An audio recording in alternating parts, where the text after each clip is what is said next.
Caitlin Vieira will fight Jacqueline Cavalcanti, and both fighters are on a great streak. Jacqueline Cavalcanti is cutting like 30-35 pounds. This is impressive how many kilos she cuts and how she is able to, how she is able to push the ante every single time. Caitlin Vieira is also on a good streak, very strong fighter, nasty, powerful, technical, super dominant.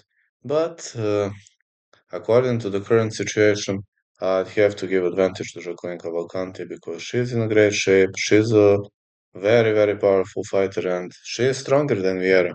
No, she is a real weight bully at this weight class and she was scoring some knockouts, but I have a feeling that Vieira can take a beating and I'm having a feeling that this fight could go all the way. So I'm gonna say fight starts round 3, but I would say Jacqueline Cavalcanti to win via late stoppage or decision. So Cavalcanti for the victory.